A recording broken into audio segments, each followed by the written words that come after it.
kita ulang pembahasan minggu yang lalu tentang fikih ya. Kita ulang sedikit makna fikih itu apa? Apa kemarin makna fikih? Pemahaman ya, secara bahasa itu pemahaman. Jadi fikih itu secara bahasa pemahaman, mungkin apa ya namanya? Memahami ya, karena itu terdapat dalam ayat Al-Quran juga dalam hadis bahwasanya akar kata fikih itu berarti paham, memahami. Itu secara istilah bahasa. Seperti misalkan hadis Nabi mengatakan ma yuridillahu bihi khairan yufaqihu fiddin. Barang siapa yang Allah inginkan kebaikan pada seseorang, maka akan dipahamkan dalam urusan agama. Jadi kata-kata yufaqihu itu paham ya, memahami. Juga perlu kita garis bawahi dalam pembelajaran fikih ini, kalau kita sudah belajar fikih itu kita sudah nggak kaku lagi dalam memahami satu masalah atau dalam melihat satu persoalan hukum yang ada di tengah-tengah kita. Kenapa? Kembali ke arti tadi, memahami, paham. Ini namanya memahami kan tidak semuanya sama pemahamannya, pasti akan beda-beda. Minggu lalu saya sudah cerita bagaimana sahabat Nabi Shallallahu Alaihi Wasallam itu pernah suatu ketika Nabi memerintahkan untuk pergi ke tempat Bani Quraybah, yang mana Nabi mengatakan janganlah kalian sholat asar kecuali di Bani Quraybah. Janganlah kalian sholat asar kecuali di Bani Quraybah. Jadi Nabi menyampaikan itu di depan sekelompok sahabat, yang mana sahabat itu dalam memahami perkataan Nabi berbeda. Ada yang mengatakan ini Nabi menyuruh kita sholat asar itu di Bani Quraybah, artinya sampai di tempat. Karena teks hadisnya adalah janganlah kalian sholat asar kecuali di Bani Quraybah. Janganlah kalian sholat asar kecuali di Bani Quraybah. Itu kan pemahamannya, janganlah kalian sholat asar kecuali di Bani Quraybah.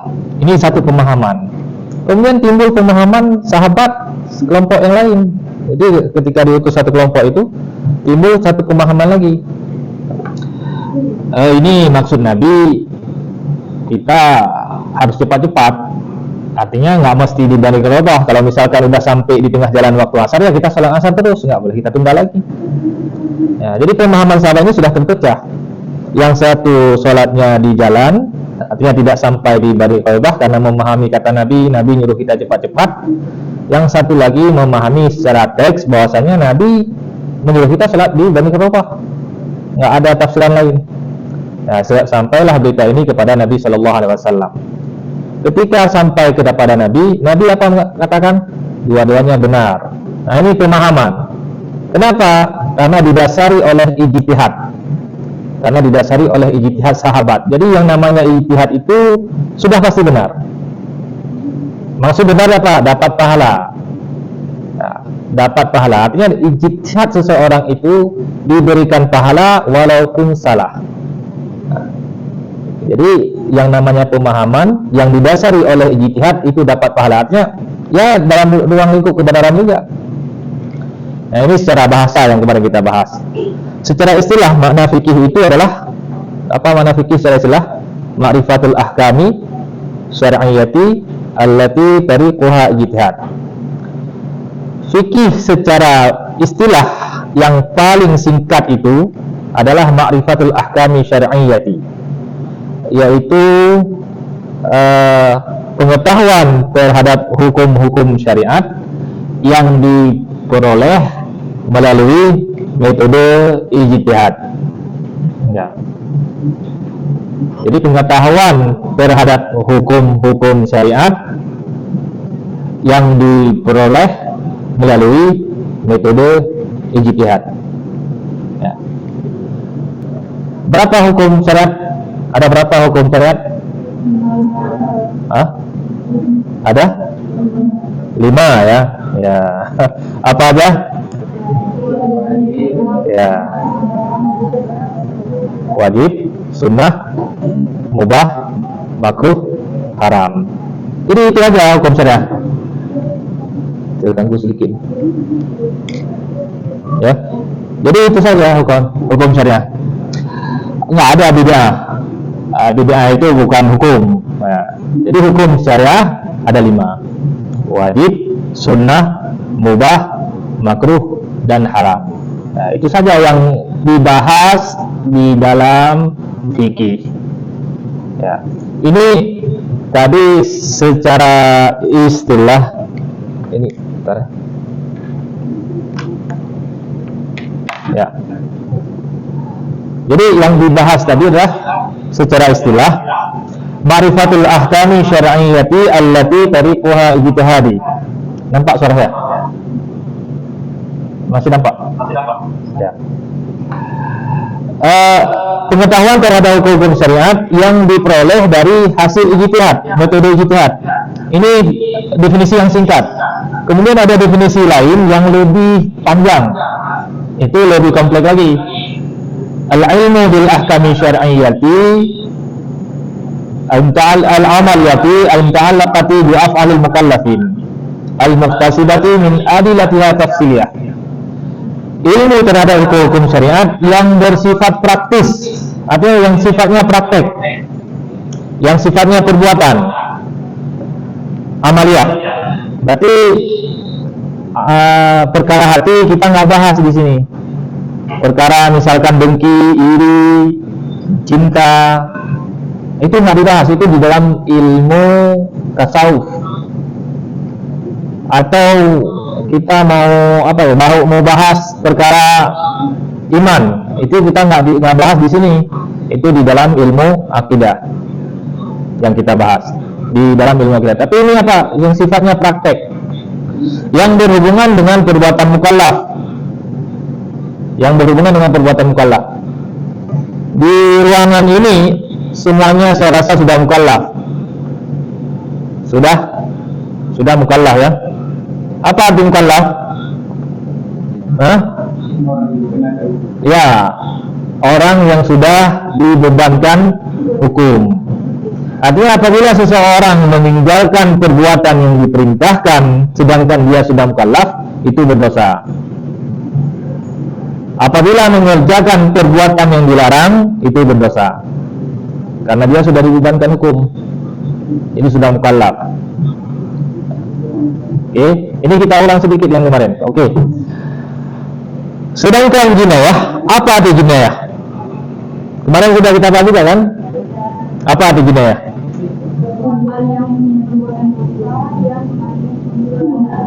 Ya, perbuatan dosa yang mengandung kemudaratan terhadap jiwa atau selainnya.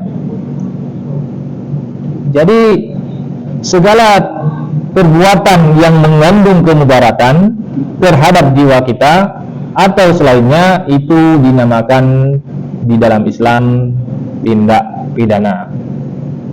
Jadi yang kita bahas di mata kuliah fikih jinayah itu adalah perbuatan-perbuatan yang mengandung tindak pidana saja. Kalau misalkan sholat duha hukumnya apa? Itu nggak dibahas di fikih jinayah. Sholat tarawih itu hukumnya apa? Tidak dibahas. Berapa rakaat sholat tarawih itu nggak dibahas di fikih jinayah, tapi itu di fikih ibadah. Jadi yang kita bahas adalah perbuatan-perbuatan yang mengandung kemudaratan baik terhadap jiwa maupun terhadap yang lainnya. Oke. Tujuan-tujuan syariat sudah kita bahas belum? Udah. Ya. Apa aja tujuan syariat?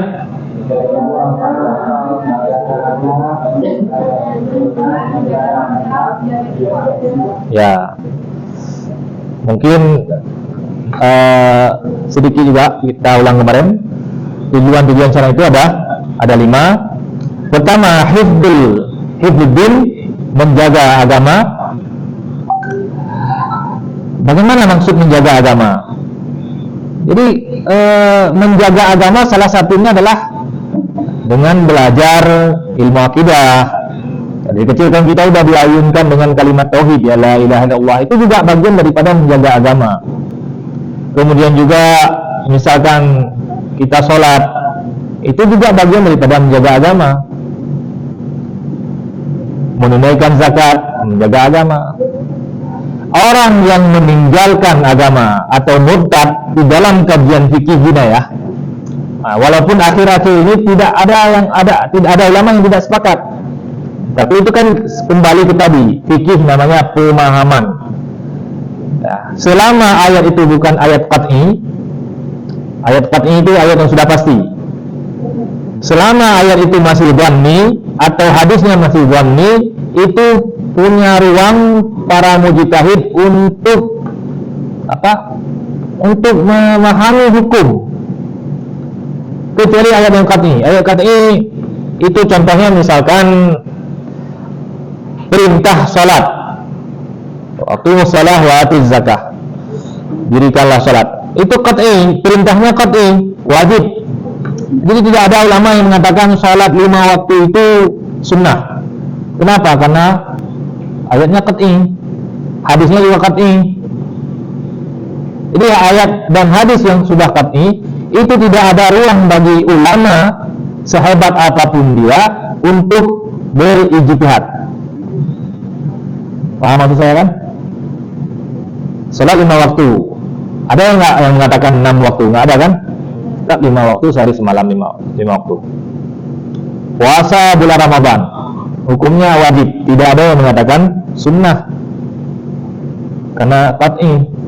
Jadi sifat yang sifatnya qat'i itu tidak ada ruang ijtihad, tetapi yang sifatnya dhanni itu punya ruang untuk berijtihad. Contohnya misalkan seperti ada ulama yang berpendapat orang yang meninggalkan agama, hifdzuddin, orang yang meninggalkan agama, ada ulama yang berpendapat itu tidak dibunuh hukumannya, ada hukuman lain. Jadi ada hukuman lain, sehingga karena ayatnya bukan qat'i atau hadisnya bukan qat'i, boleh saja, karena memiliki ruang untuk berijtihad. Kebanyakan ulama mengatakan harus dibunuh. Karena kenapa? Dia tidak menjaga agama. Sebagaimana Abu Bakar dulu, ketika ada orang yang mengingkari kewajiban zakat, diperangi karena dianggap meninggalkan agama. Jadi hati-hati kalau udah masuk agama Islam, kita nggak boleh lagi keluar. Kalau ngambil pendapat yang hukuman secara fikih jinayahnya yang kita pelajari adalah dibunuh. Kalau di Indonesia bagaimana? Di Indonesia diakui 5 agama kan? Ya, jadi kalau diakui 5 agama, ya berarti hak setiap warga negara untuk menjalankan keyakinannya. Nggak yakin lagi di agama Islam, mereka keluar, nggak ada hukuman. Nggak yakin lagi di agama yang lain, masuk Islam. Jadi setiap warga negara itu diberikan hak. Ya. Beda kalau misalkan di negara Sudan mungkin ya. Nah itu kalau murtad dipancung. Tentunya ada proses-prosesnya, nanti itu kita akan bahas di pertemuan di masalah jarimah murtad. Yang kedua adalah kemarin apa? Tujuan syariat?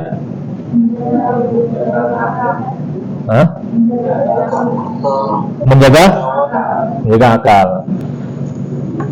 Menjaga akal, ya salah satunya adalah dengan belajar. Nah, kita belajar ini juga menjaga akal. Kemudian kalau misalkan mabuk dapat jarimah, artinya menghilangkan akal dengan sengaja, dapat dianggap sebagai tindak pidana. Orang yang mabuk itu sengaja menghilangkan akalnya, dan itu dilarang di dalam Islam. Karena akal ini adalah pemberian dari Allah kepada manusia. Ya, karena akal itu menjadi mahkota manusia. Dengan akal itu bisa membedakan mana yang baik dan mana yang buruk.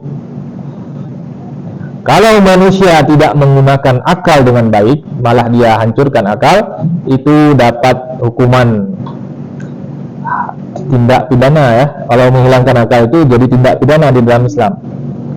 Ya, jarimah. Maka dalam kajian fikih jinayah itu, kalau seseorang sengaja mabuk atau menghilangkan akalnya, itu dihukum dengan hukuman cambuk. Kemudian yang ketiga adalah hubung nasl ya, menjaga keturunan. Menjaga keturunan ya dilarang, ya apa, dilarang berzina ya.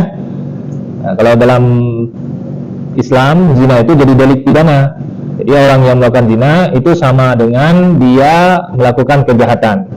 Makanya dihukum. Tujuannya apa? Menjaga keturunan. Anak zina biasanya selalu dinasabkan kepada ibunya karena ibunya yang jelas. Tapi kalau misalkan ayahnya nggak jelas, walaupun mau dikatakan cuma dengan laki-laki ini, tetap dalam Islam yang diakui adalah nasab anak zina itu kepada ibunya. Itu sebagai hukuman. Ya. Kemudian yang keempat apa? Hibbul mal. Apa itu hibbul mal? Menjaga harta. Oke, menjaga harta. Maka dilarang mencuri. Orang yang mencuri di dalam Al-Quran dikatakan dipotong tangannya. Faqta'u aydiyahuma. Tapi nanti ada syarat dan itu akan kita bahas di pertemuan jarimah pencurian. Kemudian yang kelima apa? Habis. Hah? Apa? Menjaga jiwa, ya. Hibbun nafsi. Menjaga jiwa. Maka dalam Al-Quran kan dilarang membunuh. Jadi seperti kasus yang terjadi sekarang misalkan, kalau itu bisa kalian buat penelitian ya, hukum pidana di Indonesia dan hukum pidana Islam. Itu bagaimana pelaksanaan hukum pidana yang ada di KUHP kita dengan pelaksanaan yang ada di kajian kita fikih jinayah. Apakah pelaksanaan yang ada di hukum pidana kita Indonesia itu sudah menganut hukuman qisas atau tidak? Karena kan hukuman mati juga bagi pembunuh. Bagi pembunuh kan di KUHP kita kan hukuman mati juga. Nanti ada syaratnya, apakah berencana atau tidak berencana. Ya. Apakah dia masuk dalam kategori qisas yang akan kita bahas atau tidak. Ya. Jadi di dalam Islam sangat dilarang, bahkan bukan hanya dalam Islam, seluruh nilai-nilai kebaikan manusia juga sangat tidak disukai atau sangat dilarang membunuh jiwa. Ya. Dan hukumannya adalah dibunuh balik. Tujuannya apa? Untuk menjaga jiwa. Dan itulah tujuan-tujuan syariat yang dirumuskan oleh ulama untuk mencapai kemaslahatan di tengah umat. Ya. Oke. Kita lihat dulu sejarah penerapan atau sejarah jinayat di masa Nabi dan di masa Khalifah Umar. Di masa Nabi, di silabus ada saya kirim ya, di RTS. Ada saya kirim di RTS? Belum saya kirim ya. Oh, uang satu lagi berarti. Oke, saya kirim dulu ya ke grup ya.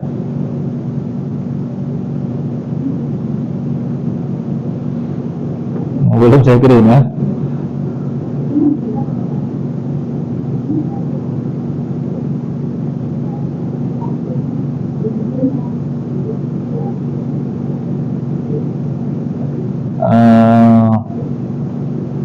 Satu ya, unit satu ya. Oke. Sudah saya kirim.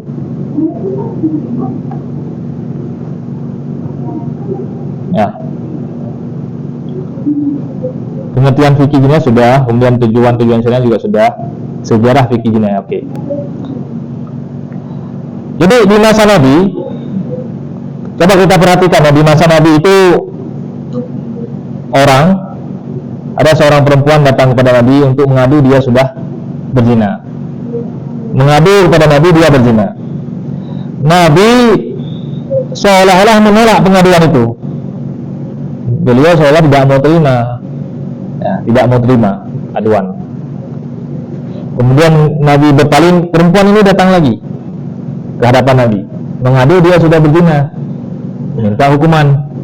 Ya, orang sudah berbuat salah, ya kan, ingin bertobat, datang untuk cari hukuman kepada Nabi. Tapi Nabi menolongnya. Ada beberapa kali baru Nabi mengatakan, ya sudah, kamu lahirin dulu anakmu, karena dia dalam kondisi hamil. Kemudian setelah lahirin anak, dia datang lagi kepada Nabi. Nabi katakan, ya dah, susui dulu. Kemudian setelah disusui, datang lagi kepada Nabi selama minta hukuman. Sehingga Nabi mengatakan, apakah ini sudah gila perempuan ini? Artinya begini, Nabi SAW itu kalau kita lihat dari teks dan konteks hadis itu seperti Nabi itu kalau bisa kita jangan kena hukuman dari Allah, maksudnya hukuman yang sifatnya seperti itu kalau bisa ya, kalau bisa kita jangan kena hukuman, atau Nabi seolah tidak mau menghukum. Nah, kalau ada melakukan kejahatan yang tidak diketahui ya nggak usah lapor, begitulah kira-kira. Dulu ketika pertama syariat Islam diberlakukan di Aceh, saya sudah pernah cerita atau belum? Belum ya? Datang seseorang dari luar provinsi Aceh. Dia datang kepada ketua atau kepala dinas syariat Islam di Aceh mengadu bahwasanya dia ingin taubat. Dulu dia melakukan zina, dia ingin taubat, ingin dihukum. Kalau sudah menikah hukumannya rajam ya. Nah, kalau belum menikah berarti hukumannya dicambuk. Jadi ingin dicambuk. Tujuannya apa? Supaya terlepas hukumannya di akhirat. Dia betul-betul bertobat. Apa jawaban kepala dinas syariat waktu itu? Ya udah, kamu kalau udah tobat nggak usah lagi ini. Tapi jangan tobat. Dia sudah tobat, nggak perlu lagi dihukum. Karena memang manusia itu tujuan akhir kita itu adalah bertobat kan? Kullu bani Adam khata. Jadi setiap manusia itu punya kesalahan. Jadi kalau udah bertobat ya sudah, nggak usah lagi. Nah, kenapa? Karena Allah menurunkan hukuman itu bukan untuk ingin menghukum kita. Ini perlu diperhatikan. Jadi kalau misalkan ada yang mengatakan hukum Islam itu kejam, itu bisa kita bantah. Nggak kejam. Karena pada dasarnya untuk mencapai hudud, nah, untuk mencapai hukuman itu perlu step, perlu langkah-langkah yang sangat sulit untuk sampai di hukuman itu. Sangat sulit. Ya, sangat susah terlaksana. Makanya ada istilahnya al-hududu tasqutu bi syubhat. Hudud itu bisa jatuh atau tidak terlaksana dengan adanya syubhat. Jadi di masa Nabi itu, Nabi selalu ya nggak usah aja lah, nggak usah hukuman, nggak usah ini. Maka disuruh balik lagi, disuruh pulang, disuruh anaknya, supaya perempuan ini nanti kalau bisa jangan balik lagi, hilang, misalnya laporannya hilang dengan sendirinya. Tapi karena perempuan ini datang mengadu, ya sudah diberikan hukuman. Ini ada dalam hadis. Begitu juga ada hadis yang lain bahwasanya ada seseorang sahabat yang dia ketika kena hukuman, ketika lemparan batu pertama itu kena hukuman, dia lari dia dikejar oleh sahabat yang lain ya, karena dia dalam masa hukuman dikejar dan dirajam. Sampai berita ini kepada Nabi Sallallahu Alaihi Wasallam. Apa kata Nabi? Kenapa kalian nggak lepaskan saja?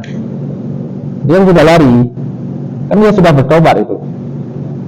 Kenapa kalian tidak lepaskan saja? Nah, nanti hadis itu kalian cari sebagai tugas. Hadis yang saya sebutkan ini, pertama perempuan datang kepada Nabi, ya tolong dicari ya, datang kepada Nabi mengadu. Yang kedua adalah hadis seorang sahabat itu lari, yang Nabi katakan ya udah, kenapa kalian nggak lepaskan saja? Nah, begitu. Nah ini saya menyampaikan secara konteks bahasa saya. Nah, coba dicarikan hadis itu. Nah ini penerapan jinayat di masa Rasulullah Shallallahu Alaihi Wasallam. Dan juga kalau kita lihat ya, ayat Al-Quran itu kan turunnya berapa tahun? Selama 60 tahun. Hah? 20 berapa tahun? Ayat Al-Quran turun sempurna turunnya sampai habis itu berapa tahun? 22 tahun lebih ya, 2 bulan 22 hari, atau lebih kurangnya 23 tahun ya, lebih kurangnya. Ada ayat-ayat yang turunnya bentuknya hukumannya tadarus. Kayak misalkan pengharaman khamar, itu kan ayat tentang jinayat. Pengharaman khamar. Pertama ayatnya turun mengatakan khamar itu tidak masalah. punya dosa tapi dia punya manfaat, artinya tidak diharamkan. Kenapa? Karena waktu itu kalau kita lihat kondisi sahabat itu minum arak itu seperti kayak kita minum kopi di sini. Nanti sudah biasa, minuman biasa, sehingga nggak mungkin dikatakan sekaligus haram. Tapi ada tadarusnya, ada langkah-langkahnya. Pertama tidak diharamkan dulu, cuma dikatakan dosa besar, kemudian punya manfaat. Ya manfaat dapat rezeki di situ untuk petani anggur. Kemudian turun lagi ayatnya la taqrabus salata wa antum sukara. Janganlah kalian sholat sedangkan kalian dalam keadaan mabuk. Ada ketika sahabat mau sholat, mereka sudah meninggalkan itu arak. Kalau misalkan sholat zuhur jam 1, berarti jam 10 mereka sudah meninggalkan arak, nggak minum lagi, takutnya mabuk nanti. Jadi sudah ada jeda untuk meninggalkannya. Kemudian baru turun ayat yang terakhir, yaitu ayat faditanibu la'allakum tuflihun. Maka jauhilah, itu dari larangannya bahwasanya yang minum khamar itu jadi haram. Jadi kalau ditanya ke Aisyah kenapa seperti itu turun ayat, jawaban Aisyah kalau seandainya diturunkan sekaligus maka orang Arab tidak mampu meninggalkannya. Sama seperti kita kalau misalkan dikatakan jangan minum kopi lagi, nggak ada yang mampu, harus seperti ini, tutup dulu warungnya sampai jam 12 kan. Sampai jam berapa tutup warung? Jam 12. Mungkin itu untuk untuk ke depan mungkin larangan minum kopi ya. Jadi tutup dulu warung kopinya sampai jam 12. Ini umpama saja ya, mau saya katakan. Di Mansawabi juga begitu. Artinya tidak sekaligus. Ini kalau kita lihat implementasi di zaman sekarang, ya, kita mau menerapkan syariat Islam ini di Aceh. Kenapa tidak semua butir-butir jinan itu terlaksana atau belum terrealisasi? Ya karena kondisi masyarakatnya belum siap 100% untuk menerima syariat Islam secara penuh. Ya mungkin kondisinya. Kalau kita lihat pendapat ulama di Yusuf Al-Qaradawi, mungkin dari wawancaranya kalian bisa lihat, beliau ditanyakan kenapa syariat Islam ini tidak dilaksanakan. Bukan tidak dilaksanakan, tapi perlu pemerintah itu harus mengupayakan kesejahteraan dulu terhadap masyarakatnya, sehingga masyarakatnya dipastikan tidak ada lagi yang mencuri, tidak ada lagi yang merampok. Kenapa? Karena dia sudah sejahtera. Maka kenapa di kita itu mungkin ya pelaksanaan syariat Islam itu belum sempurna 100%. Ada beberapa faktor. Salah satu faktornya mungkin ini mungkin, kata mungkin kan bukan pasti ya. Nah mungkin itu pikiran saya saja, karena belum tercapainya kesejahteraan di tengah masyarakat, atau belum masuk semua pemahaman masyarakat terhadap apa itu syariat Islam. Ya. Jadi kalau kita lihat di masa Nabi seperti itu, dia sedikit demi sedikit baru diharamkan. Sama seperti hukuman zina juga begitu, pertama dikurung dulu, baru nanti dijilid 100 kali. Kemudian masa Umar bin Khattab, kalau masa Abu Bakar karena dia 2 tahun, itu nggak lama. Cuma kejadian hukuman itu adalah penerapannya adalah ketika orang-orang musyrik yang tidak mau bayar zakat saja. Tapi masa Umar itu banyak sekali kasusnya. Ya, makanya Umar itu bisa dikatakan adalah orang yang sahabat yang memiliki pandangan yang sangat luas ya. Sahabat-sahabat ini juga punya pandangan sangat luas ya. Jangan dipikir nanti ini kita bandingkan Umar lebih ini, enggak. Artinya kalau kita lihat dari sejarahnya, Umar itu punya pandangan yang sangat luas ke depan. Di masa Umar pernah terjadi masa paceklik, masa di mana orang-orang pada lapar, tidak ada makanan, jadi banyak orang yang mencuri. Kenapa tidak dilaksanakan hukuman hudud, tidak dipotong tangannya? Karena ada syubhat. Syubhat itu ya tidak tercapainya syarat-syarat untuk dia mendapatkan hukuman. Karena pada waktu itu orang-orang pada lapar, ya, orang-orang pada waktu itu pada lapar, jadi sehingga mereka salah satunya adalah mencuri, nggak ada cara lain, ya, keterpaksaan. Ya. Ini cerita singkat ya, cerita singkat. Nanti lihat aja kasus-kasus yang lain, seperti misalkan Umar pernah datang 4 orang mengadu ada orang berzina, tapi salah satunya tidak mengakui, 3 itu dicambuk, yang 1 itu dilepaskan. Nah, itu bukti bahwasannya tidak semuanya kejahatan yang dilakukan itu bisa dibuktikan di depan pengadilan. Ketika tidak terbukti, maka tidak dilaksanakan hukuman hudud. Dan ini untuk melindungi, salah satunya adalah melindungi untuk melindungi pelaku tindak pidana sendiri, dalam artian tidak mencapai hukuman hudud, tapi dia tetap dapat hukuman nantinya bagi hukuman takzir atau apa, ya. Mungkin itu saja sebagai pengantar kita pada hari ini. Kita sampai jam 9 ya. Sampai jam berapa? Jam berapa? Oh, jam 9 dulu. Oh, masih banyak waktunya. Ada yang ingin ditanyakan? Tadi sudah ada tugas 2 ya. Sudah ada tugas 2. Boleh. Jadi kalau bilang apa? Hukum syariat Islam itu belum bisa diterapkan karena masyarakat belum sejahtera. Itu apa cara berpikir seperti itu? Kenapa nggak dibalik, Pak? Justru hukum Islam itu diterapkan agar masyarakat sejahtera. Oke. Jangan dibalik. Jadi kalau masyarakat belum sejahtera baru kita terapkan. Jadi hukum Islam nggak. Kalau dibalik kan bisa, Pak. Kita terapkan dia sejahtera. Jangan hukum sejahtera dulu baru terapkan. Nanti kalau dia sejahtera bukan hukum Islam ya. Ya, bagus. Ini pandangan ya. Pandangan. Mungkin. Kata-kata mungkin. Mungkin kenapa tidak dilaksanakan? Pertama, belum tercapainya kesejahteraan di dalam masyarakat. Mungkin. Kan kata-kata mungkin kan. Kenapa nggak diterapkan dulu? Nanti baru tercapainya kesejahteraan. Ya, kita ini lagi proses menerapkan. Ada tadarusnya, ada langkah-langkahnya. Kita ini sudah langkah-langkah belum sempurna 100%, kan masih dalam proses. Ya, sampai sempurna nantinya. Kalau di Saudi Arabia itu kita lihat masyarakatnya lebih sejahtera daripada kita. Kita kenapa banyak begal?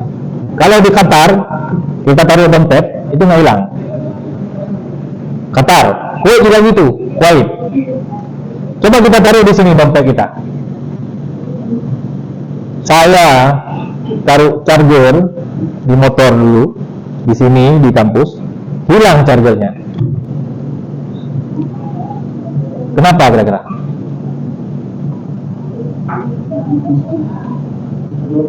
Ya, pertama dari segi pendidikan. Dari segi pendidikan ya. Jadi kalau misalkan pendidikan terhadap masyarakat masih kurang, itu yang akan terjadi. Pertama khusus pendidikan rohani ya, pendidikan rohani. Kita kan nggak semuanya dapat pendidikan rohani. Orang yang sudah dapat pendidikan rohani itu nggak mau mengambil punya orang. Mungkin kalaupun kita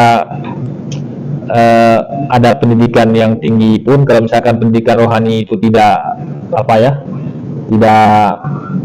terlaksana atau tidak ada pendidikan rohani, itu bahkan yang mencuri itu adalah orang yang berpendidikan, karena dia punya kesempatan, punya meja di depannya, punya uang di sampingnya, diambil. Ya, salah satu faktornya mungkin karena belum tercapainya kesejahteraan di tengah masyarakat. Ya, itu mungkin. Nah, ini juga pendapat daripada Syekh Suhaibullah wawancaranya. Kenapa? Karena pemerintah berkewajiban salah satunya mencarikan solusi supaya masyarakat yang dia pimpin itu sejahtera. Itu salah satu kewajiban pemerintah. Jadi kalau kita lihat Umar bin Abdul Aziz, itu yang pertama diterapkan. Jadi Umar bin Abdul Aziz itu dia dari bangsawan, orang yang kaya, karena dia lahir di keluarga yang pemerintah ya. Sebelum dia jadi khalifah, dia memakai baju yang sangat mewah, wangi-wangian yang sangat mewah, sehingga para pembantunya itu bekas cucian baju Umar bin Abdul Aziz diambil, dipakai untuk cuci baju yang lain, untuk diminta kalau bisa mencuci di keluarganya karena wangi. Tapi ketika dia jadi khalifah, yang dia pikir apa? Kesejahteraan masyarakatnya. Ya. Jadi itu adalah beriringan ya, beriringan. Misalkan di masa Umar bin Khattab. Umar bin Khattab itu pemimpin yang adil ya, pemimpin yang adil. Tapi ada juga dalam artian dalam masa keadilan itu bukan berarti ketika masyarakatnya lapar dia tidak adil, bukan. Ya karena kondisi perekonomian negara seperti itu waktu itu. Jadi tidak diterapkan itu hukuman itu sudah ada hukuman itu karena pada waktu itu setiap ada kejadian ya. Dulu kan tidak ada istilahnya kanun seperti kita. Jadi kanunnya itu langsung pada Al-Quran dan hadis Nabi Shallallahu Alaihi Wasallam. Belum ditakminkan. Artinya hari ini kita perlu takmin, harus ada buat kanun dulu baru terikat. Kalau dulu langsung, kenapa? Karena orang yakin Al-Quran sebagai pedoman hidup, hadis juga sebagai pedoman hidup, yang mana mereka langsung melihat praktek Nabi. Jadi di masa Umar pun sudah dilaksanakan itu hidup, tidak ada potong-potong tangan ya. Maksudnya kalau yang mencuri itu dipotong tangannya. Bagaimana di masa Nabi kan ada datang seseorang merayu kepada Nabi, ya Rasulullah, kalau bisa perempuan ini nggak usah lah, karena dia kan datang orang ingin melobi Nabi, karena perempuan ini dasarnya adalah dari suku yang terhormat lah, kalau bisa jangan dipotong tangannya. Apa kata Nabi? Kalau seandainya Fatimah yang mencuri, sungguh saya juga potong tangannya. Artinya terlaksana juga itu. Begitu juga di masa Umar, tapi karena masa itu kecil-kecil, jadi tidak diterapkan hukuman waktu itu. Kenapa? Karena syubhat. Begitu juga dengan kita, misalkan nih sebenarnya nanti kan kesejahteraan itu kan berhubungan dengan perut ya. Yang akan dilanggar itu pasti mengambil hak orang lain. Yang pasti akan dilanggar adalah mengambil hak orang lain. Jadi kita ini, masyarakat kita, coba kita lihat, kalau kita memang katanya kan kalau secara data khusus yang provinsi Aceh yang sudah menerapkan syariat Islam itu kan paling miskin secara data gitu ya, walaupun masyarakatnya banyak yang tidak mengakui. Kenapa? Karena memang masyarakatnya kita lihat senang-senang aja, nggak punya uang tapi bisa minum kopi kan, nggak punya uang tapi bisa ngerokok kan bagi laki-laki, nggak punya uang tapi bisa santai-santai ya pagi ya, nggak tertekan hidupnya ya, itu kan ya kan. Kenapa? Ya karena memang begitu budaya. Artinya secara data kita dibilang termiskin ya. Jadi kalau misalkan ada betul-betul yang belum terlaksana, itu adalah proses. Kalau misalkan di negara Qatar itu sudah dilaksanakan, makanya aturannya itu ketat kemarin waktu Piala Dunia. Aturannya ketat, nggak boleh minum khamar, nggak boleh minum keras, minuman yang beralkohol atau minuman yang bisa memabukkan itu nggak boleh. Padahal itu kan Piala Dunia, event terbesar ya, event terbesar di dunia itu adalah Piala Dunia kan, Piala Dunia sepak bola. Ini tetap saja, karena kenapa? Masyarakat Qatar itu sudah terjamin kesejahteraannya, sudah terjamin. Qatar, Kuwait, Arab Saudi ya mungkin lebih kaya Qatar ya, karena mungkin Arab Saudi itu ya negara amin ya, tapi kaya juga dibandingkan negara kita, lebih kaya. Tapi secara umum lebih sejahtera juga daripada kita. Begitu juga dengan negara Teluk itu rata-rata sudah sejahtera. Nah, makanya di situ hukuman bagi pencuri itu potong tangan ada, secara kanunnya ada, tapi tidak pernah terjadi. Kenapa? Karena memang masyarakat sudah sejahtera. Begitu. Jadi kalau misalkan kita langsung mau menerapkan, ya boleh-boleh saja, tidak ada larangan ya. Ya boleh-boleh saja untuk mengawasi. Jadi ada. Jadi walaupun pencuri masyarakatnya masih lapar, kalau misalkan mencuri dipotong tangannya, itu nanti juga tidak akan sampai kepada pemotongan tangan. Kenapa? Karena ada syubhat. Memang dia mencuri itu karena memang dia untuk mempertahankan hidupnya. Ya. Karena di antara kita, bukan di antara kita, mungkin ada orang yang mencuri itu hobi. Nah, seperti hobi dia. Dia kalau misalkan nggak mencuri nggak enak badannya. Ada seperti itu ya. Ya, mungkin itu ya. Boleh dibalik, nggak apa-apa. Kan kata-kata mungkin. Nanti kalau misalkan jadi mungkin boleh saja. Tapi kita kan ketika menerapkan satu hukum itu tetap juga memperhatikan ahwal ya, keadaan di sekeliling kita itu bagaimana. masyarakatnya bagaimana. Itu baru tercipta suatu hukum yang bisa memberikan maslahat kepada masyarakat secara umum. Ya, ini mau saya katakan apa? Jinayat atau hukuman di dalam syariat Islam itu tidak serta-merta harus dilaksanakan, tidak serta-merta. Tapi ketika sudah terpenuhi syarat-syaratnya itu baru dilaksanakan. Sama kalau misalkan pun kita laksanakan, ya sudah ada kanun, misalkan kanun bagi perempuan dan laki-laki berzina yang sudah menikah maka dirajam. Itu susah sekali terlaksana. Kenapa? Karena harus datangkan 4 orang saksi. Dan itu nanti kita akan bagi dari mahzina. Akan mendatangkan para saksi yang adil. Yang adil itu nanti dalam kriteria fikih itu banyak lagi. Bagaimana dikatakan adil? Dia itu nggak pernah berbohong, dia terkenal alim, orang baik, nggak pernah menghabiskan waktu di warung kopi misalkan. Kalau kita kan main game di warung kopi itu, kira-kira ketika lihat orang berzina itu diterima nggak? Itu dilihat lagi nanti, itu ada syarat-syaratnya lagi, ya. Dan dilihat pun bersamaan dengan mata kepala, bersamaan harus dilihat. Nggak boleh misalkan satu orang lihat kemudian lihat lagi, nggak, harus bersamaan dia. Ketat kan?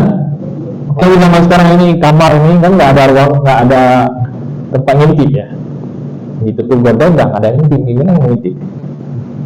Walaupun misalkan mereka berduaan di dalam, kan misalkan berduaan di dalam ya, keluarga berduaan, tapi ketika 4 orang tidak melihat, tidak melihat kelamin laki-laki masuk ke kelamin perempuan, itu nggak bisa dibawa ke pengadilan. Maksudnya nggak bisa dibawa jadi mahzina, nggak bisa. Tapi nanti itu bagian dari khalwat mungkin ya, masuk ke khalwat berduaan begitu. Lalu bagaimana yang terjadi selama ini? Kenapa ada yang dicambuk 100 kali? Kenapa? Karena mereka mengakui di depan hakim, mengakui. Itu salah satunya. Karena saksi nggak ada.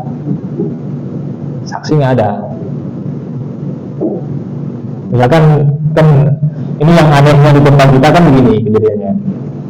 Ada orang kampung melihat laki-laki apel ke rumah perempuan mahasiswi, misalkan nih di Aliawi ini kan, mereka dulu lihat laki-lakinya udah masuk ke rumah, mereka panggil warga, kadang-kadang menunggu dia, panggil kawan-kawan, datang ke sini, kita dobrak ini pintu, ada laki-laki masuk ke kos perempuan, kita tunggu dulu di jam 2 malam. Ini benar atau tidak? Salah. Kenapa nggak dilarang dari pertama? Waktu pertama masuk, pulang, itu bukan wilayah, pulang, nggak boleh masuk ke sini, itu wilayah perempuan, nggak boleh masuk ke kamar perempuan. Kenapa harus ditunggu dulu? Ya, ini kesalahan. Tapi kita nggak berani menyampaikan kan. Nah, begitu juga misalkan dulu ada kejadian itu di Aceh Besar, perempuan laki-laki naik ke atap masjid, ada yang ngikutin ini bukan melarang. Soalnya kan dilarang gitu, ngapain kalian berduaan gitu, kan gitu, caranya gitu. Kalian gitu ya, kalau misalkan lihat orang berduaan langsung larang aja. Yang di videoin, kemudian disebar, itu nggak boleh. Dan video itu kan nggak bisa jadi saksi, itu cuma jadi alat bukti, ya.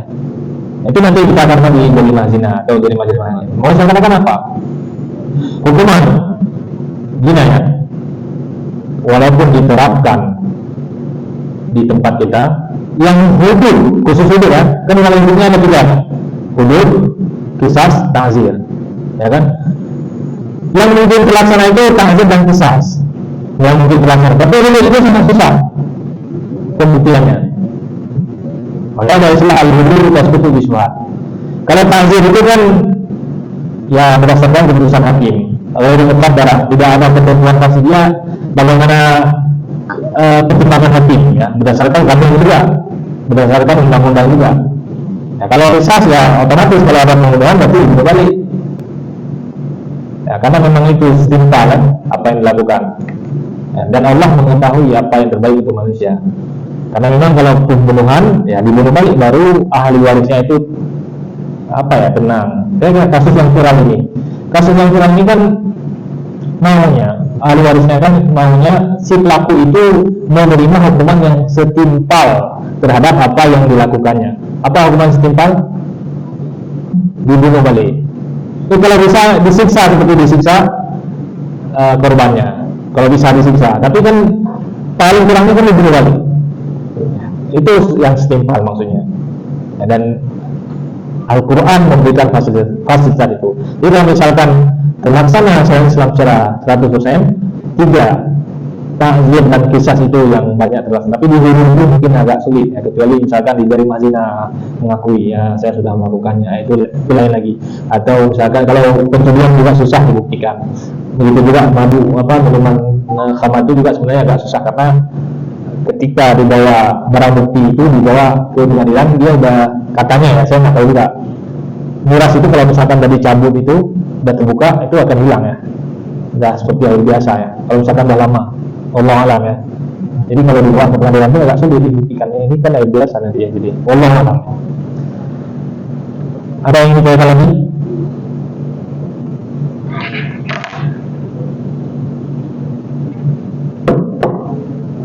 Ya. Iya, tadi masuk karena ada syubhat, jadi nggak diterapkannya jinayah ini, Pak.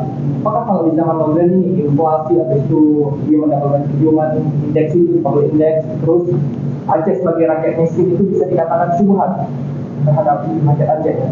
Dan bagaimana jika negara itu negara miskin? Kayak di Afrika yang perang terus, atau di bagian timur, itu kan hancur sekali statistik negaranya. Apakah itu termasuk dalam kesulitan? Ya. Jadi kan hukumannya kan bentuk individu ya, individu. Di dalam semua masyarakat itu ada yang kaya, ada yang miskin. Maunya kan semuanya kaya, maunya. Tapi kan sunatullahnya kan ada yang kaya, ada yang miskin. Syubhat itu ketika berkenaan dengan individu. Jadi tidak bisa kita hukumi semuanya karena negara ini miskin, jadi semuanya akan juga tidak. Kalau misalkan ini diterapkan, ini kan nggak diterapkan. Kalau misalkan diterapkan hukum jinayat itu dilihat nanti individunya bagaimana. Dalam kasus misalkan ini masalah mengambil harta orang lain yang mencuri. Kondisi laki-laki ini apa? Kenapa dia mencuri? Kan ada alasan. Kayak apa, anaknya lapar di rumah, udah 5 orang, 2 hari nggak makan, itu sudah jadi syubhat nantinya ya. Kenapa? Karena dia keterpaksaan di situ. Kalau misalkan itu memang dia motornya ada di rumah, mobilnya ada, lembunya ada 5, tapi dia mencuri lagi, ya ini nggak syubhat lagi nanti. Kalau seandainya pun dicukupi syarat-syarat harta yang diambil, tercukupi syarat-syarat harta yang diambil, gimana diambil, kan nanti ada syarat-syaratnya kan. Kalau misalkan dia beli sandal di pekarangan masjid pun nggak dipotong tangannya,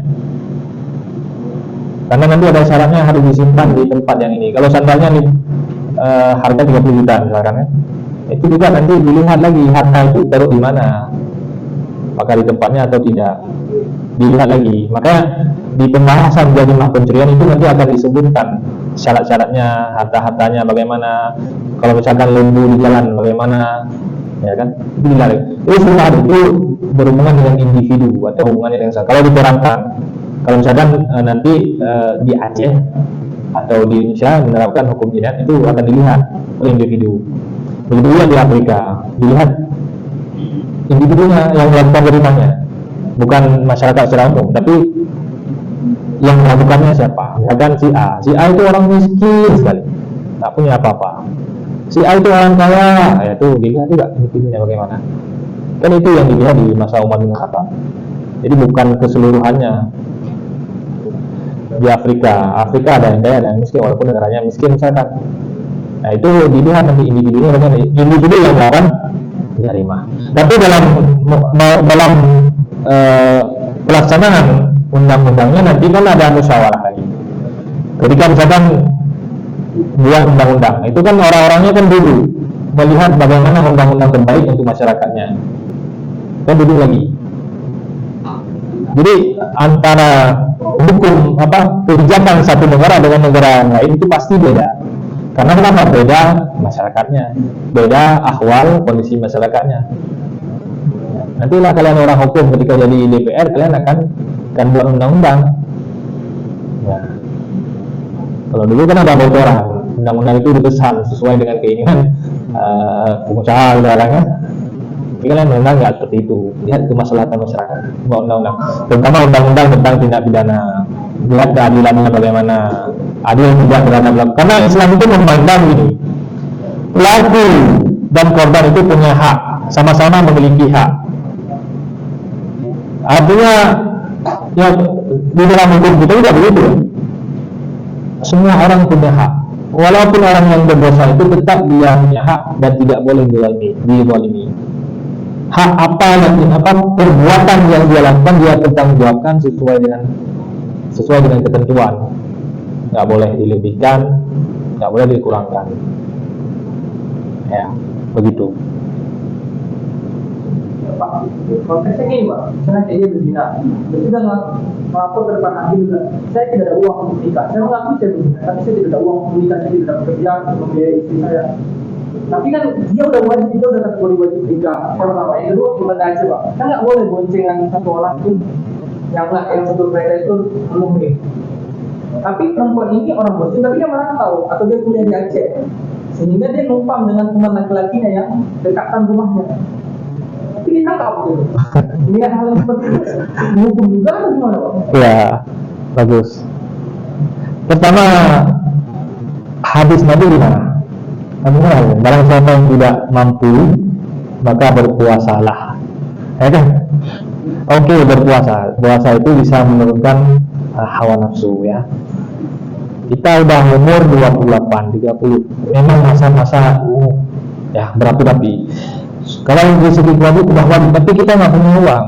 Salah satu adalah berpuasa. Yang kedua, nggak solusi lain, datang ke Baitul Mal. Kita kan mudah sebenarnya kalau kita mau ngadu aja. Saya mau menikah. Kalau seandainya saya mau menikah, maka akan terjadi perbuatan yang dimurkai Allah. Tolong saya. Itu pasti ada diberikan bantuan. Datang ke Baitul Mal. Itu yang solusi ya. Pertama puasa, yang kedua itu. Artinya tidak ada alasan untuk kita kalau misalkan hukuman sudah diterapkan tetap akan melaksanakan. Itu nggak bisa jadi cuma yang coba nanti begini. Misalkan saksinya nggak cukup atau tidak ada pengakuan itu yang coba. Tapi kalau misalkan alasan dari diri kita ini memang udah ngaku berzina tapi saya berzina begini begitu karena saya nggak tahan lagi, itu tak kena hukuman, itu bukan syubhat. Ya, karena ada solusinya, berpuasalah. Sanggup lagi datang ke Baitul Mal, itu akan diberikan solusi, dikasih nanti darah baru. Ya, kemudian satu lagi ini masalah perempuan boncengan. Ya bonceng saja nggak masalah, yang penting tidak berduaan ya. Belum ada hukuman, belum ada perda, belum ada kan, kecuali di Indo semuanya dulu. Terus nggak boleh ngangkang ya, dulu ngangkang ya. Nggak boleh boncengan belum ngangkang ya. Jadi tidak masalah itu kalau di sana, maksudnya bukan tidak masalah, tidak mungkin dari segi pandangan masyarakat saja, mungkin sebagian yang tidak bagus laki-laki bonceng perempuan, tapi secara aturan kan belum diatur itu. Oke lah, kita katakan sudah diatur ya, sudah diatur, itu juga bukan jadi alasan. Karena kenapa?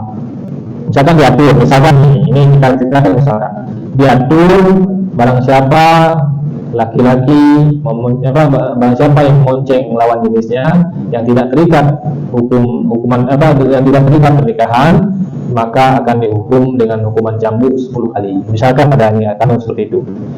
Itu juga tidak bisa jadi alasan karena darurat, karena kita sudah disediakan fasilitas gratis oleh pemerintah, yaitu mobil bus itu kan gratis, arah ke kampus ada, mobil kota itu kan, mobil biru kan di sana ada kan gratis. Itu bukan alasan karena pemerintah sudah menyiapkan fasilitas. Tapi itu tidak ada kan, itu cuma misalkan. Kalau nggak susah pulang Grab itu susah nantinya.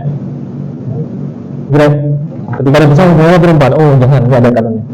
Nah, kalau pun ada kanunnya di Banda Aceh, khususnya di Banda Aceh itu sudah ada komunitas Gojek perempuan. Nah, jadi perempuan ada khusus perempuan, ada sudah dibuat juga seperti itu, ada ya. Nah, ini misalkan ceritanya, misalkan Artinya begini, pemerintah ketika membuat undang-undang itu sudah memastikan fasilitasnya juga.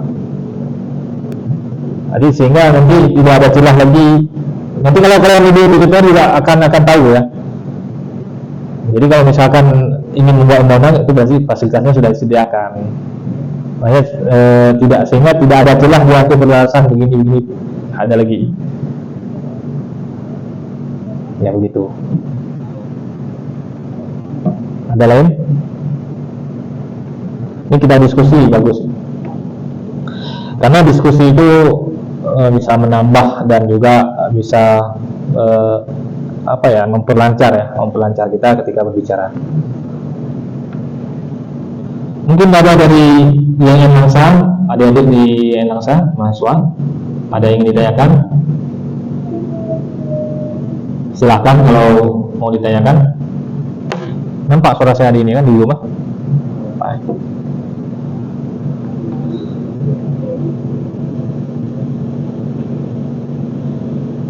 Ya nggak direkod dari tadi.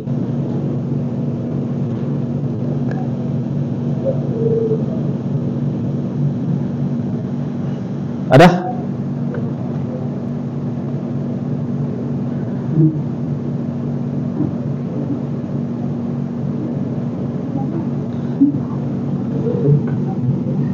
Coba dulu yang dari yang Langsa kita saling memperkenalkan diri sehingga satu sama lain bisa mengenal nanti, walaupun kita jarak jauh tapi kalau berjumpa bisa jadi nanti ya udah kenal ya. Coba pertama siapa? Sebelumnya mohon perkenalkan di sini. Ya. Jadi perkenalkan diri. Saya Muhammad Eka Tawakal dari Yayan Langsa dengan prodi Hubungan Negara semester 3, Pak. Ya, Muhammad Ekal. Asalnya dari mana Muhammad Ekal? Asal memang dari Langsa, Pak. Oh, Langsa ya. Dulu SMA mana? Dulu di Mandua Langsa, Pak. Mandua Langsa. Oke, kemudian siapa lagi?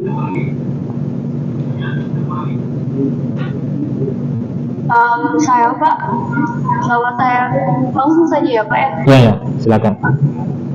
Perkenalkan, nama saya Paula Biakara dari IAIN Jawa Cakala, prodi Kepengurusan Negara. Asal saya dari Aceh Kalinya. Dulu SMA mana? Dulu saya SMA di SMA Negeri 1 Mayak Pahit Pak. Oh, ya. Kemudian siapa lagi? Kan nama saya Adi Sultan Hademan dari IAIN Langsa, koordinator. Oh ya, foto kameranya nggak diaktifin ya? Tolong kameranya biar kenal orangnya kan? Coba kameranya diaktifin tolong.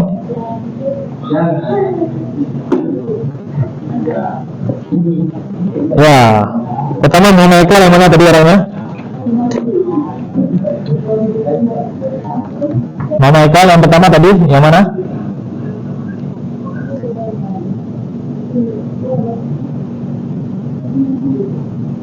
Tolong Mama Eka. Hah? Oh ya. Oke. Kemudian Miftah. Saya Pak. Oh ya. Kemudian siapa tadi? Sultan ya? Ya. Oke, Sultan dari mana? Dari Langsa, Pak. Dulu sama mana? Sama satu Langsa. Sama satu Langsa. Oke, kemudian siapa lagi?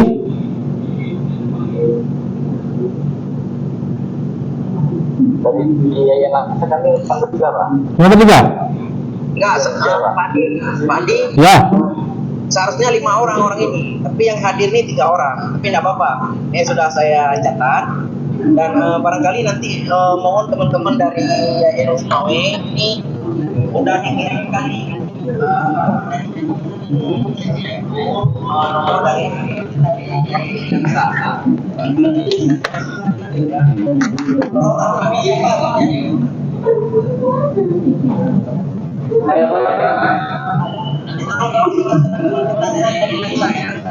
Oke, saya kira itu aja Pak. Nanti 3 orang yang hadir, seharusnya 5 orang Pak. Nah, itu informasi aja. Silakan dilanjutkan Pak. Terima kasih. Ya, ya. Terima kasih Pak Isan. Oke, kemudian coba di kawan-kawan yang handle semuanya satu persatu dari Mulazi pertama. Ini ditandai wajahnya, kalau jumpa nanti di jalan tunggu aja. Kita itu satu bang. Nama ya, nama dan asal. Wajahnya. Assalamualaikum, saya Mulazi dari Ada nama aja, oke.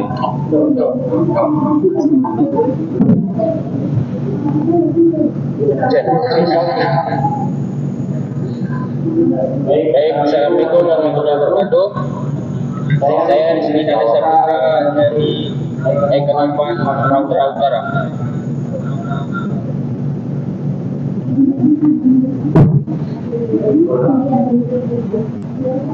Assalamualaikum. Bilang Kemawan dan Lantan, Sumatera Utara.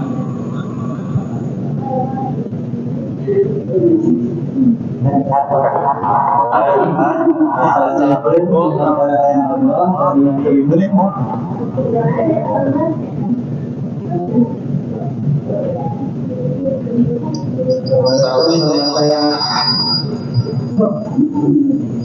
Saya hadiah dari Rastani Sumatera Utara.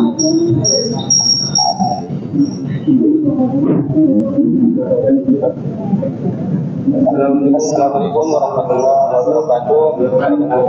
Saya Ismail Ginting dari Rastani Sumatera Utara.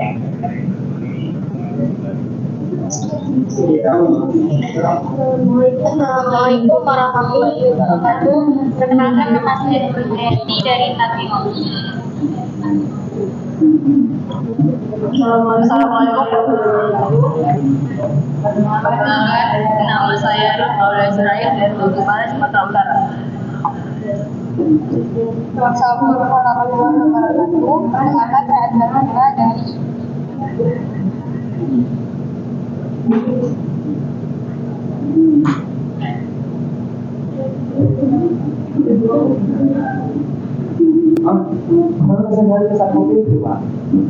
Ya. Assalamualaikum warahmatullahi wabarakatuh. Jadi, Ke polisi cari apa sih Pak? jadi, Mas mata kuliah cambuk itu.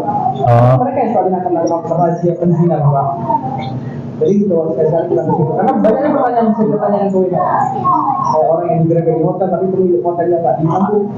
Kalau orang digerakkan di hotel, di hotel ibu kosnya di kampung. Tapi di hotel kenapa nggak bisa Saya di kampung? Feruza dari Medan. oke nanti akan di ini. Kalau saran ya Pak, langsung mau WA-nya. Ya, nanti kita mungkin akan kita minta orang tua datang ke sini. Iya. Kalau kita ke sana pun juga bisa, mana mereka belajar Pak. Ya, nanti akan dikondisikan. Akan dikondisikan.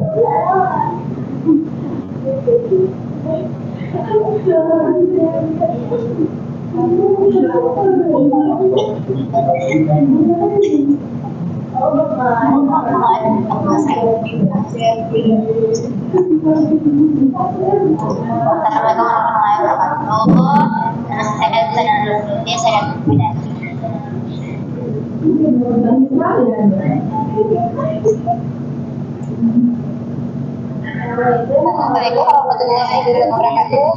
Perkenalkan nama saya Azhar.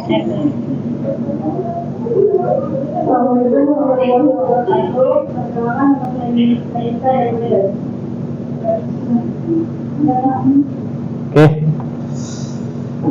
Terima kasih. Ya, alhamdulillah kita udah saling kenal ya. Nanti dimasukkan ke grup kawan-kawan yang dari Langsa supaya mudah kita berkomunikasi. Ya. Nah, kalau misalkan jumpa di jalan nanti tegur aja. Ya, banyak kawan-kawan ini kan pulang ke Sumatera Utara, pasti melewati Langsa. Bisa jumpa mungkin di Langsa nanti, bisa minum kopi di Langsa kan. Ya.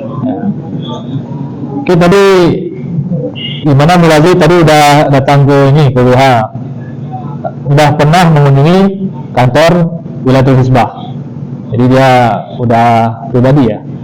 Kemarin itu Pak, sebenarnya kalau kita ke situ boleh.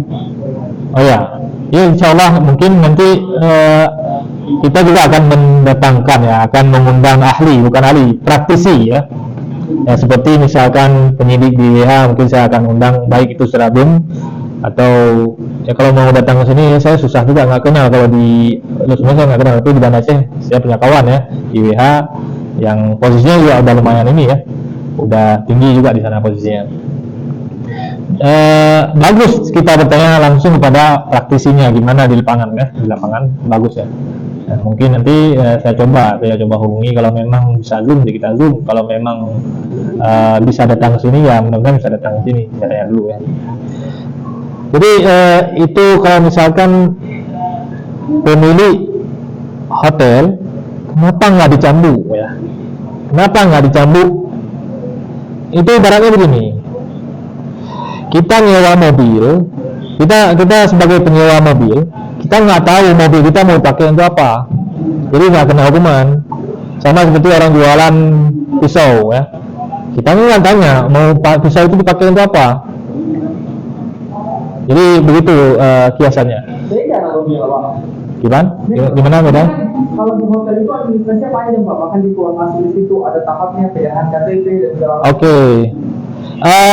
Kalau terbukti sengaja, ini kan kalau terbukti sengaja, itu memang kena cambuk. Kalau terbukti sengaja, ini kan nanti bisa, kalau misalkan nggak sengaja, nggak tahu, kita masuk ke hotel nih, kita mau check in, kita tanya nggak kan? Misalkan kita ke resepsionis, tanya nggak?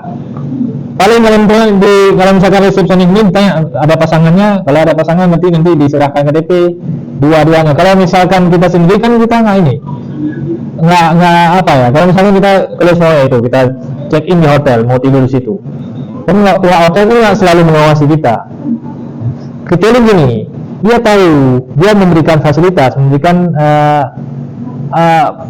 ya silakan berbuat ini untuk kamar itu lain, atau secara tidak langsung dia memberikan itu baru kena. Dan namanya kan sekarang gini, orang kan bisa menghindar. Kenapa nggak kena? Ya karena ya hotelnya kan di sana, yang ini manajer. Kalau misalkan manajernya yang berbuat curang ya kena nanti. Misalkan memang diberikan ini khusus untuk kamar ini, khusus untuk para apa namanya, open BU kan ada. Kalau misalkan ada ya, tapi kita nggak tahu. Nah, kalau misalkan terbukti itu kena, tetap kena. Kalau nggak terbukti ya pasti nggak kena lah. Kecuali ada CCTV dan dipantau oleh resepsionis, dipantau ini kok ada laki-laki, ada perempuan yang masuk tadi, yang check innya cuma laki-laki, ini ketok pintu. Nah, tapi kan hotel ada SOP-nya kan, nggak ada hotel begini, dia tidak mau mengganggu kenyamanan tamu, ada yang seperti itu.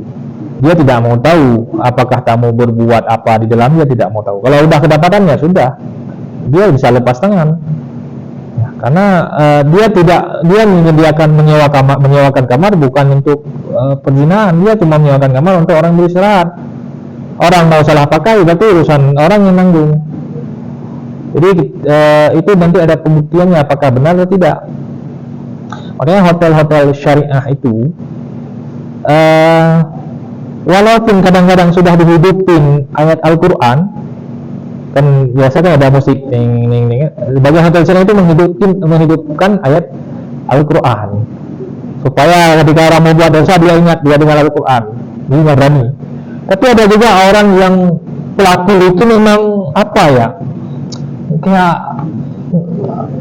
olok-olok ya, dia tetap melakukannya. Bahkan kadang dia nyewa hotel syariah karena diyakini tidak akan sampai WH ke situ, dia kan bisa cari celah.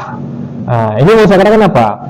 Pihak hotel kalau memang terbukti dia menyediakan tempat tersebut untuk prostitusi itu kena. Bahkan ada mucikari kadang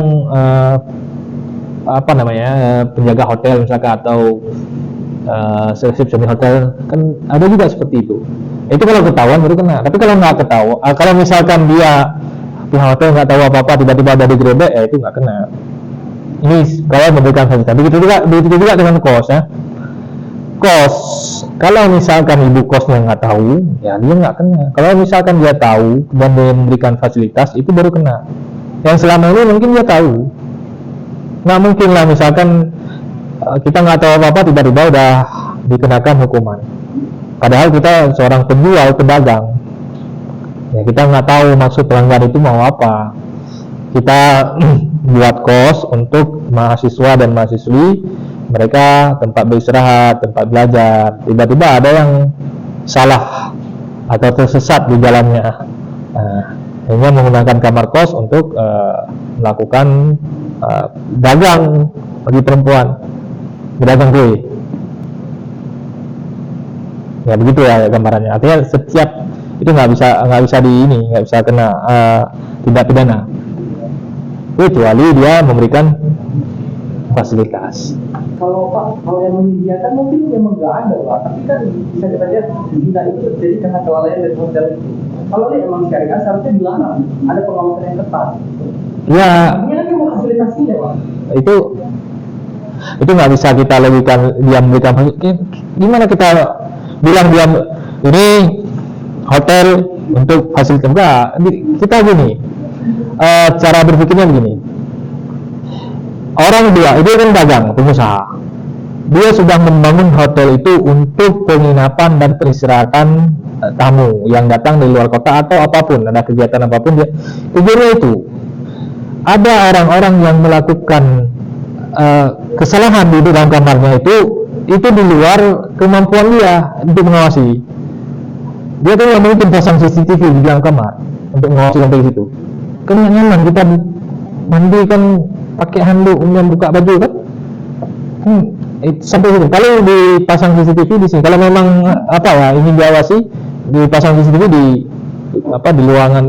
luar ruangan itu. Misalkan ada yang masuk, tahu itu untuk pengawasan siapa yang masuk. Oh ini udah lain, udah masuk perempuan ya, baru, di ketemu itu nggak boleh melakukan hal itu. Atau tidak boleh kalau mau jumpa perempuan berarti di bawah, nggak boleh di dalam kamar. Nah itu. Jadi begini, sama seperti ini di kampus, di perkarangan kampus kan tempat belajar. Ada mahasiswa-mahasiswi yang tidak sengaja duduk berduaan di ruangan yang sepi, nggak ada siapapun, jam 5 sore, akhirnya mereka melakukan hubungan yang terlarang. Itu nggak bisa kena Pak Rektor, nggak bisa kena pimpinan. Ya berarti mahasiswanya nggak kena dia melakukan. Kalau yang kena